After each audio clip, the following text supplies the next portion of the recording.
चलिए, हम लोग सबसे लास्ट जो देखे थे वो प्लैंक्स क्वांटम थ्योरी थे देखे थे, वहीं से हम थोड़ा सा रिवाइज करते हुए चलते हैं। हम लोग देखे थे Planck's quantum theory, Planck's quantum theory, है ना। प्लैंक्स क्वांटम थ्योरी का सबसे पहला पॉइंट जो था, सबसे फर्स्ट पॉइंट था कि अगर रेडिएशन इमिटेड होगा किसी ब्लैक बॉडी से, वो हमारा क्या होगा, डिसकंटिन्यूअस होगा।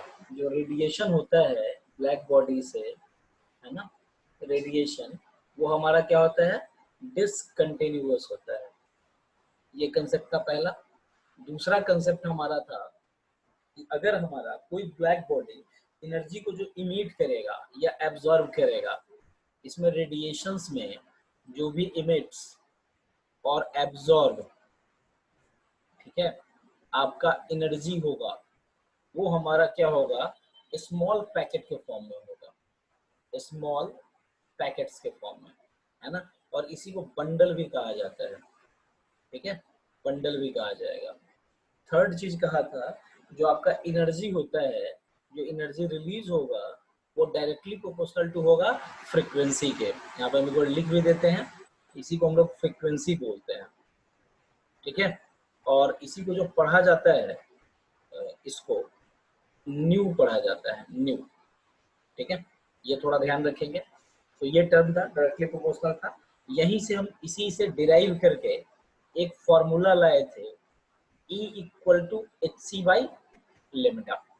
और हम लोगों को एक और चीज यहाँ पे याद करना था, E इक्वल टू था, हमको जहां तक याद आता है, 00 और नीचे लेमडा होगा, और ये एंगस्ट्रम में होगा, और ये इतना इलेक्ट्रॉन वोल्ट। एनर्जी निकालने के लिए हम लोग ये पढ़े थे, ठीक है। इसमें किसी को कोई दिक्कत नहीं होना चाहिए यहाँ तक। चलिए ठीक है। इसमें H हमारा प्लैंक्स कांस्टेंट था, H और X की वैल्यू थी 6.63 इंटू 10 टू द पावर -34। ये कांस्टेंट होता है, इसीलिए इसका कोई यूनिट नहीं होता है। ये वैल्यू, अच्छा सॉरी, यूनिट होगा जूल सेकेंड, जूल सेकेंड इसका यूनिट था, सॉरी, ठीक है। ये हमारा यहाँ तक काम चला था। उसके बाद यहीं से एक और चीज देखे थे कि एनर्जी जो था, जो भी एनर्जी होता है ना, जो रिलीज होगा या एब्जॉर्ब होगा, वो क्या होगा, हमारा होल नंबर में होगा, होल नंबर में होगा। तो यहीं से एक और फॉर्मूला हम लोगों को मिला था, E equal to N H nu था, है ना। यहाँ से ये कंसेप्ट आया था। इसी कंसेप्ट को एक और फॉर्मूला हम लोग कह सकते थे, एन, ये एन है, और एच सी बाई लेमडा, ठीक है। ये चीज आ गया था आपका, ठीक है, जहाँ पे n equal to 1, 2, 3 and dash dash dash, ये चीज निकला था। यही से हम लोग एनर्जी निकालने का कुछ कुछ फॉर्मूला देखे थे और कुछ कुछ बनाए भी थे।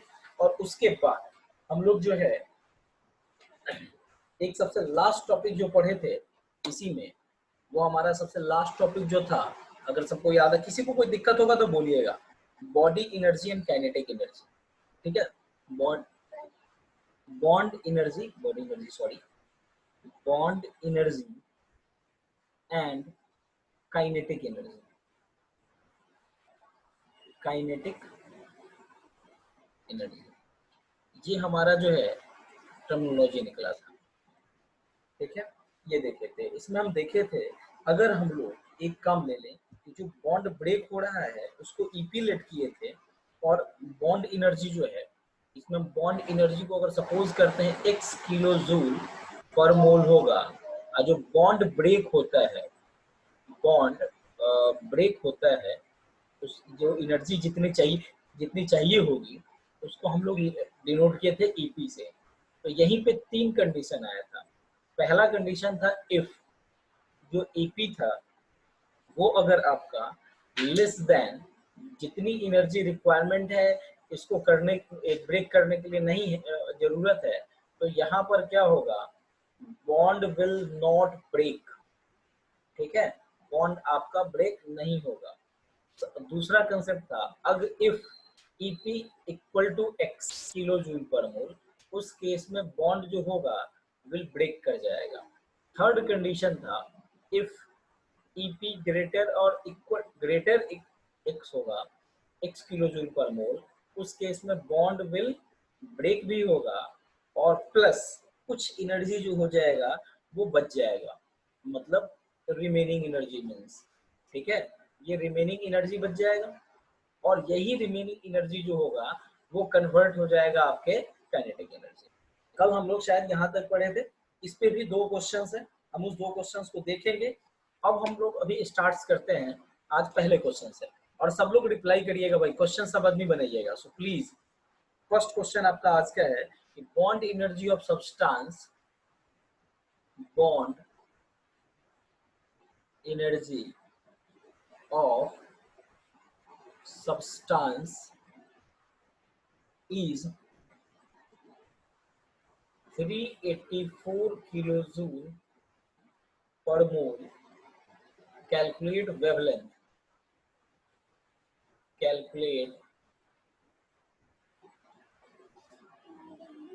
Calculate wavelength of photon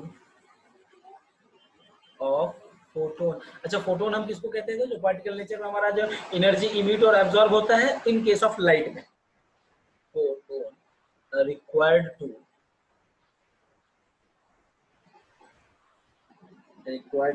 break the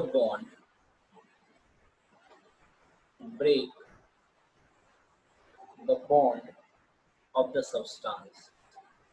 सब लोग एक बार ट्राई करिए, 1 मिनट का टाइम देते हैं, सब लोग एक बार ट्राई कर लीजिए जल्दी से, फटाफट।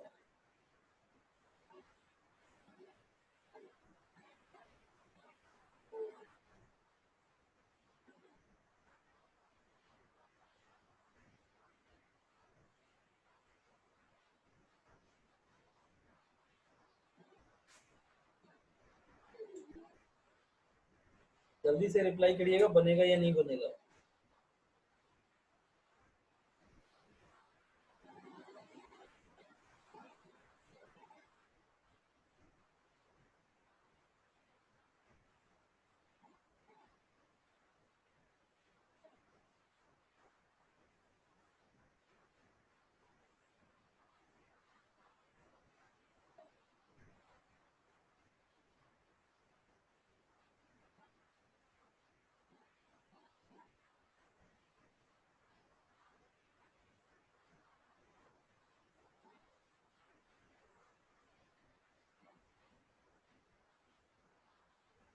क्वेश्चन आप लोग बना रहे हैं कि हम बताएं?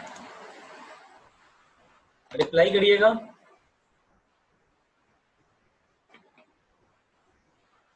सिद्धांत बना रहे हैं, हम बताएं? आवाज नहीं जा रही किसी को? बना रहे। ठीक है, हर्ष ट्राई कर रहे हैं कि सोए हुए हैं? आयुष तो बोलते हैं जल्दी सा, बस 1 लाइन का क्वेश्चन है, इतना लेट क्यों इसमें? ये नहीं बनना है, मतलब शिकायत है, मतलब कल जो पढ़ाए तो नहीं पढ़े हैं आप लोग। देखिए हम बताते हैं, टाइम नहीं खाइए आप लोग, ऐसे ही हम लोग लेट पढ़ना शुरू किए हैं।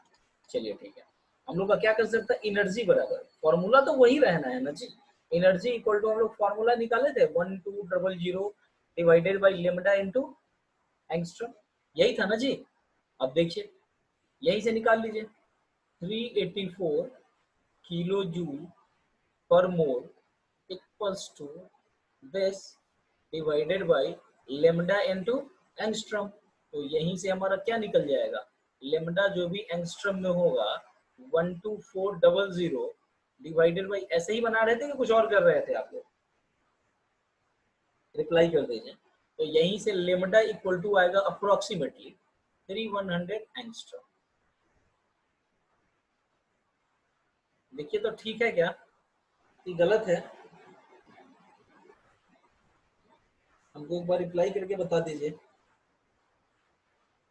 अच्छा, एक और काम करना पड़ेगा, एक और चीज हम लोग भूल गए, एंगस्ट्रम में निकालना, किलो जूल पर मोल है इधर, एंगस्ट्रम मल्टीप्लाई करना पड़ेगा 96 से। अब ठीक है, 96 से मल्टीप्लाई करना पड़ेगा किलो जूल, इलेक्ट्रॉन वोल्ट को किलो जूल में लाने के लिए। अब ठीक है, क्योंकि हम लोग इतना जो निकाले हैं इसको 96 से मल्टीप्लाई कर दीजिए, तब ये आपका किलो जूल पर मोल में आ जाएगा। अब ठीक है, अब रिप्लाई कर दीजिएगा। एक और क्वेश्चन तब तक हम लिखते हैं। बनाते समय आप लोग कोई आदमी नहीं बोलते। ये क्वेश्चन आप लोग बनाइएगा। If wavelength of photon is wavelength of photon is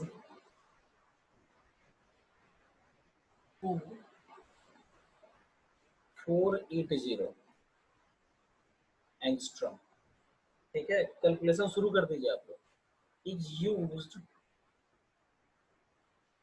then what percent of energy of photon of energy of photon converted into kinetic energy, converted into kinetic energy। जल्दी से बनाइएगा।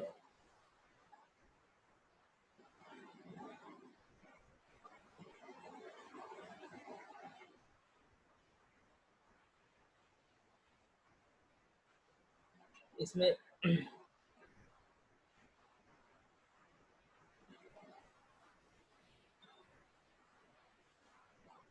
एक चीज हम लोग और जोड़ देते हैं। ठीक है, कि यहाँ पर एक चीज दे देते हैं। पिछला क्वेश्चन का ये डेटा यूज कर लीजिएगा। ये वाला डेटा पिछला क्वेश्चन का यूज कर लीजिएगा। मतलब लिख लीजिएगा कि bond energy of substance, bond energy of substance is given 384 kilo joule per mole. अगर दिया हुआ है तो सो गया हुआ तो सो गई। अगर दिया तो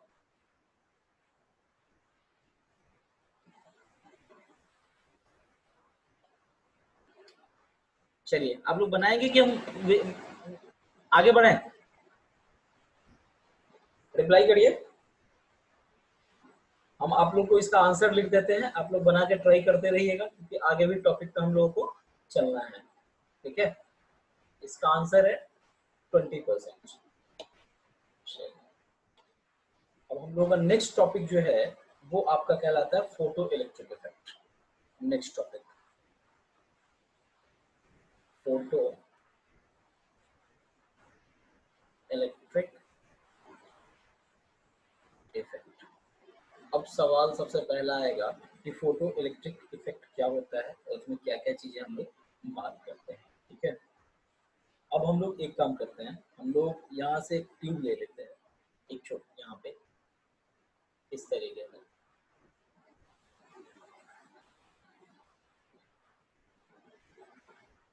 ठीक है, इस तरीके से। और इसमें हम कोई ना कोई इलेक्ट्रोड, 2 इलेक्ट्रोड डाले हुए हैं और इसमें बैटरी लगा देते हैं। ठीक है, बैटरी लगा करके इसको जो है सेट करते हैं। हम लोग इसमें क्या कहें, हम लोग पढ़े थे यहाँ से कुछ ना कुछ लाइट जो है इधर की तरफ जाता है, ये करते हैं। ठीक है, इस तरीके से लाइट करता है।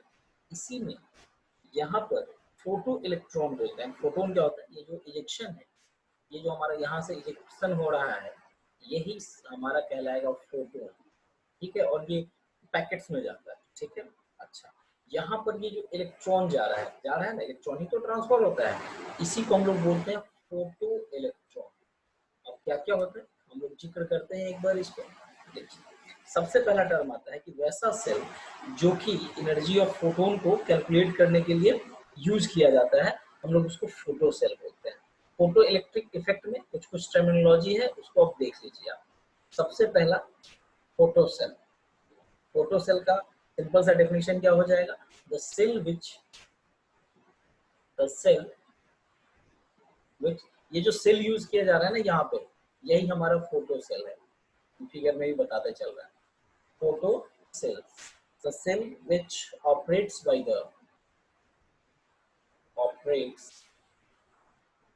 by the energy of photon, by the energy of photon, energy of photon, वही हमारा कहलाता है फोटो सेल। ठीक है, अब एक एग्जांपल इसका आप लोग देख सकते हैं कहाँ पे यूज होता है। कैलकुलेटर आप लोग देखें, कैलकुलेटर में सबसे टॉप पे, जैसे मान लीजिए अगर ये आपका कैलकुलेटर है, ध्यान दीजिएगा, और यहाँ पर वो जो कैलकुलेट होते रहता है चीजें, ठीक है, नंबर लिखा जाता है, यहाँ पे देखिए एक छोटा सा शीशा टाइप का लगा होता है, हर कैलकुलेटर में तो हो ना हो, लेकिन ये आपको आता हुआ दिख जाता है। क्लियर है ये बात? तो रिप्लाई कर दीजिए, रिप्लाई कर दीजिए कोई भी आदमी, अगर जिसको भी आवाज जा रही है। Yes sir. चलिए ठीक है, तो यही ये वाला जो पोर्शन होता है ना, ये वाला पोर्शन यही लगा होता है जो कि आपके सनलाइट से भी काम करता है। ठीक है, ये आपका कैलकुलेटर अगर होता है तो आप लोग देखेंगे, दिख जाएगा आपको कैलकुलेटर अगर आपके पास होगा तो। ठीक है, अब दूसरा कि फोटो इलेक्ट्रिक इफेक्ट एक्चुअल में होता क्या है। फोटो इलेक्ट्रिक इफेक्ट की बात करते हैं, तो फोटो इलेक्ट्रिक इफेक्ट देखिएगा, अगर हम लोग इमिशन ऑफ इलेक्ट्रॉन हो किसी भी सरफेस ऑफ द मेटल से, ठीक है, और कोई भी हमारा उसको मतलब मान लीजिए ना, ऐसा मान इसको इस तरीके से देखें, मान लीजिए आपके पास कोई एक मेटालिक प्लेट है ना, कोई भी एक मेटालिक प्लेट है, इस पे हम लाइट बहुत सारा डाल रहे हैं, जिसकी वजह से इसमें कुछ इजेक्शन हो रहा है, एनर्जी का इजेक्शन हो रहा है, यही हमारा फोटो इलेक्ट्रिक इफेक्ट कहलाता है। ठीक है, अब देखिए इसी को डेफिनेशन में लिख लीजिए, emission of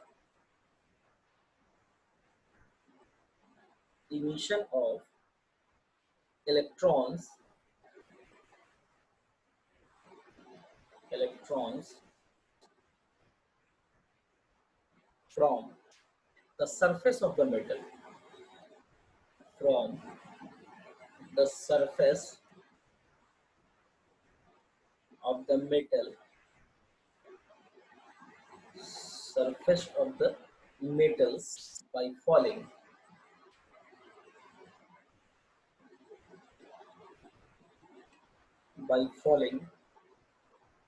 photon of suitable wavelength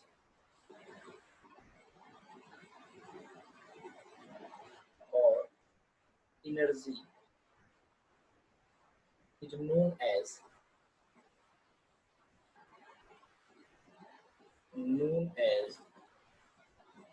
photo electric effect. यहाँ एक चीज और देख लीजिए, मतलब ये जो मेटल सरफेस था ना, यहाँ पे देखिएगा, ये जो मेटल सरफेस था ना, इस पे ये जो आ रहा है, इस पर लाइट की हम बम्बार्डिंग कराते हैं, बहुत सारा लाइट इस पे डालते हैं, जिसका वेवलेंथ जो है ना और एनर्जी इतना है कि यहाँ से आपका फोटोन जो है वो रिलीज हो सके, ये आपका रिलीज हो सके, है ना। यही जो हमारा इलेक्ट्रॉन या एनर्जी रिलीज होता है, वही हमारा जो है वो फोटो इलेक्ट्रॉन होता है, और ये फोटो पूरा का पूरा प्रोसेस जो है ये आपका फोटो इलेक्ट्रिक इफेक्ट कहलाता है। ठीक है, अब एक पॉइंट तो बड़ी आसानी से लिख दिए, हम फोटो इलेक्ट्रॉन कह दिए थे, अगर कह दिए थे तो इसका मतलब हम लोग क्या कह सकते हैं, बड़ी आसानी से एक पॉइंट कह सकते हैं हम लोग। देखिए क्या कहते हैं, एक पॉइंट और कि इमिटेड इलेक्ट्रॉन्स, अगर इस प्रोसेस में जो भी आपका इलेक्ट्रॉन इमिट होगा, emitted electrons are known as photoelectron. अच्छा, अब एक और चीज हम लोग पढ़ सकते हैं, कोई अभी बता सकते हैं, फोटो सेल तो बता ही दिए कि cell operates the principle of photoelectric, मतलब इस फोटो इलेक्ट्रिक इफेक्ट के लिए जो सेल यूज किया जा रहा है ये हमारा फोटो सेल है। अच्छा, एक और, अब फोटो करंट क्या होगा बता दीजिए जल्दी से, जो भी करंट इसमें यूज किया जाएगा, current flow in the cell, इस सेल के अंदर जो करंट आपका फ्लो होगा, तो वही हम लोग पढ़ लेते हैं, current flow in the cell is known as photocurrent, photocurrent। ठीक है, अब एक और चीज हम लोग देखते हैं, बेसिकली ये जो सारा बेस्ड होता है, यहाँ हम बगल में लिख देते हैं, it is based on based on particle nature of light. इसी में हम कहे थे कि भाई जो हमारा एनर्जी रिलीज होगा वो इसी फॉर्म में होगा। अच्छा, अब चलिए इससे आगे बढ़े, थोड़ा सा जल्दी बोलिएगा आप लोग। अब चलिए, यस सर। ठीक है, सब हो गए, चलिए ठीक है। अब देखिए हम लोग यहाँ पे एक चीज का जिक्र करते हैं। अब हमको एक टर्म यहाँ पर पढ़ना है, वर्क फंक्शन। इस पे बहुत सारा क्वेश्चन आता है, इसको बड़ा ध्यान से देखिएगा। हमारा टर्म होता है वर्क फंक्शन, खूब क्वेश्चन आता है इस पे, है ना। इसको डिनोट करने का तरीका ऐसा होता है, वर्क फंक्शन, ये नोटेशन है, वर्क फंक्शन ऑफ मैटर। किसी भी मैटर का वर्क फंक्शन हमारा जो है तो क्या होगा, हम लोग इसका जिक्र करते हैं। ठीक है, हम लोग क्या बोले थे कि अगर हम लोग एक मेटल सरफेस लेते हैं, क्या लेते हैं हम लोग, एक मेटल सरफेस लेते हैं, तो इसके सरफेस पे जो इलेक्ट्रॉन्स है, मान लीजिए इस पर कुछ लाइट डाला गया, बोले ही थे थोड़ी देर पहले, और इसका वेवलेंथ बिल्कुल फिक्स था कि भाई हमको उससे जो क्या हो रहा था, इतना वेवलेंथ था इससे ये इनिमिट हो सके, और ये जो इमिट हुआ एनर्जी के फॉर्म में या इलेक्ट्रॉन के फॉर्म में इमिट होना। ठीक है, अब देखिए इसमें होगा क्या क्या। अब क्या चाहिए होगा, वर्क मैटर, इसका डेफिनेशन क्या होगा, इसका डेफिनेशन बहुत इंपॉर्टेंट से याद कर लीजिए। मैक्सिमम एनर्जी रिक्वायर्ड, मतलब इसको निकालने में, यहाँ से ये जो निकलेगा इसकी रिलीज करने के लिए, इसको यहाँ से निकालने के लिए जितनी भी एनर्जी की रिक्वायरमेंट होगी वो आपकी कहलाएगी मैक्सिमम एनर्जी, और वही हमारा वर्क फंक्शन होगा। Maximum energy required, maximum energy required to eject the required to eject the electron, required to eject the electrons from the surface of the metal, from the surface of the metal is known as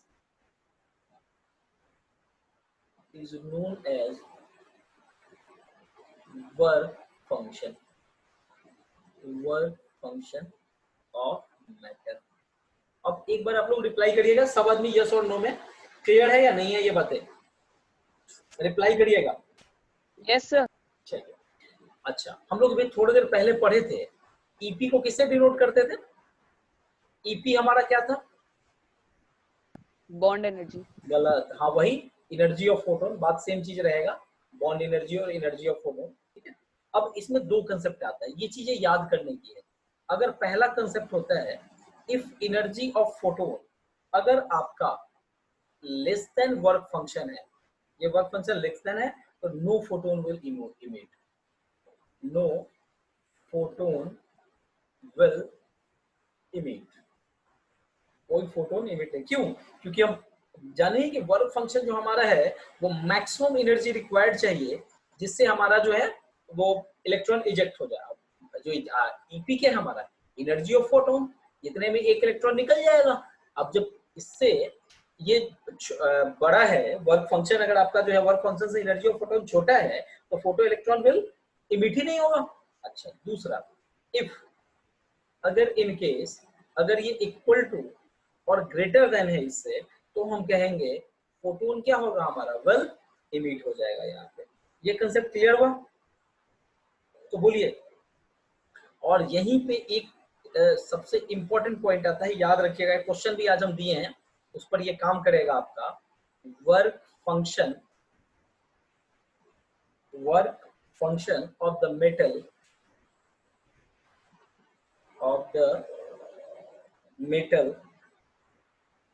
is equal to ionization energy of metal, is equal to ionization energy of metal। बात समझ में आई? इसका मतलब जो work function है हमारा ये बराबर है आयोनाइजेशन एनर्जी ऑफ मेटल के। ये बात ध्यान में रहना चाहिए। आपके हमेशा।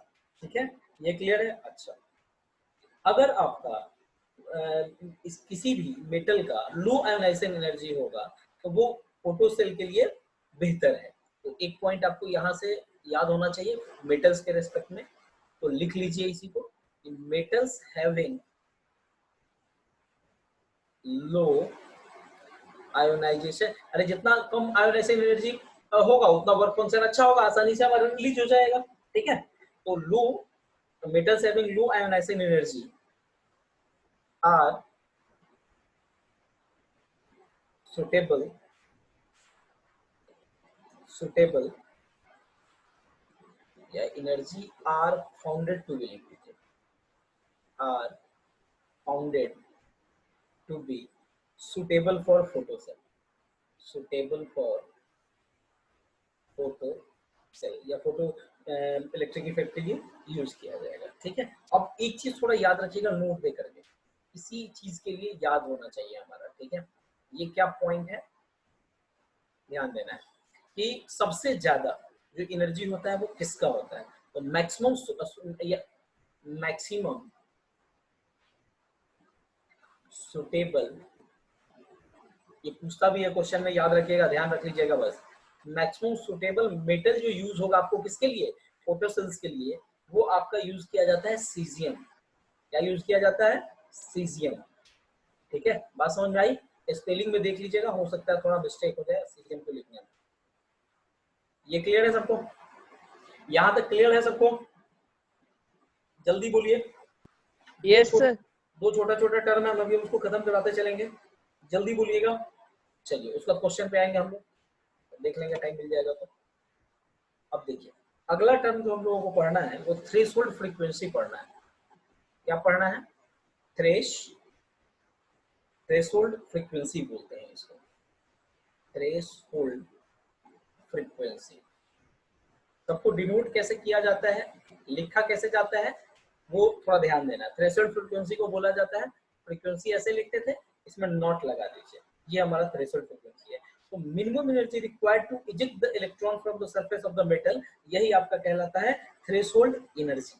ठीक है, इसमें हम लोग एक चीज करते हैं, ये थ्रेशोल्ड का मतलब देखिए, इसको लिमिट करता है, या तो चीजें मैक्सिमम होगी या चीजें मिनिमम होगी।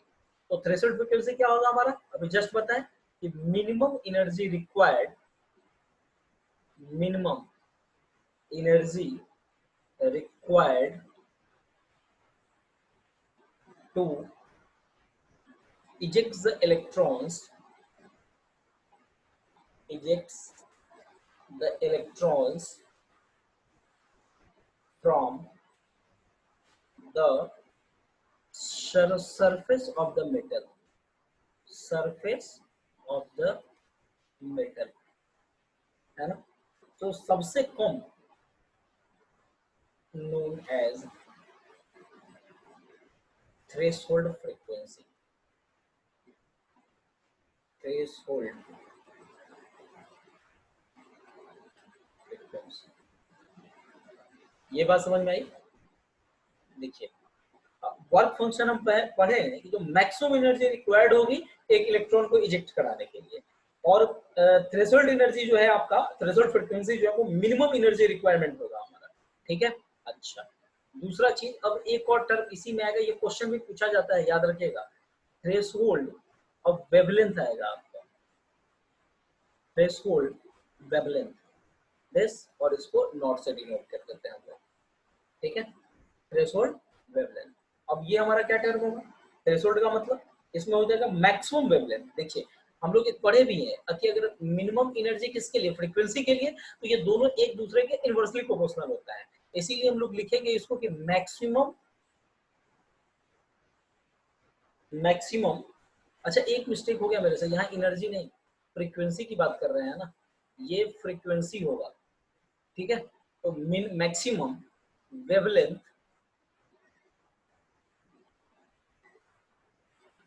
required to eject the electrons from the surface of the metal is known as threshold wavelength। इसमें यहां तक किसी को कोई दिक्कत है तो बता दीजिए, रिप्लाई करिएगा जल्दी, क्विक। ठीक है, अब चलिए, अब नोट नो देकर देखिए, ये जो दोनों हम पढ़े हैं ऊपर, both are calculated from work function, both are calculated from work function. हम साइन लिख रहे हैं, सिर्फ समझ जाइएगा। इसका फॉर्मूला आप देख लीजिए, वर्क फंक्शन बराबर होगा एच दिस, और ये इक्वल्स टू हो जाएगा, हम लोग थोड़ी देर पहले देखे थे, दिस। ये बात आप लोग फॉर्मूला अभी तक देख चुके हैं। इस तरीके से यही हमारा फॉर्मूला होगा, इसको याद कर लेना है। इसी पे आपका क्वेश्चन भी बनेगा, इसका भी क्वेश्चन हम आज भेज देंगे आप लोगों को, ठीक है, वो ध्यान में रख लेना है। बस अब एक चीज आपको थोड़ा बता दें, सब जितना पढ़े हैं उसको एक बार थोड़ा समराइज कर ले। कोई बता देगा कितना टाइम लेफ्ट है?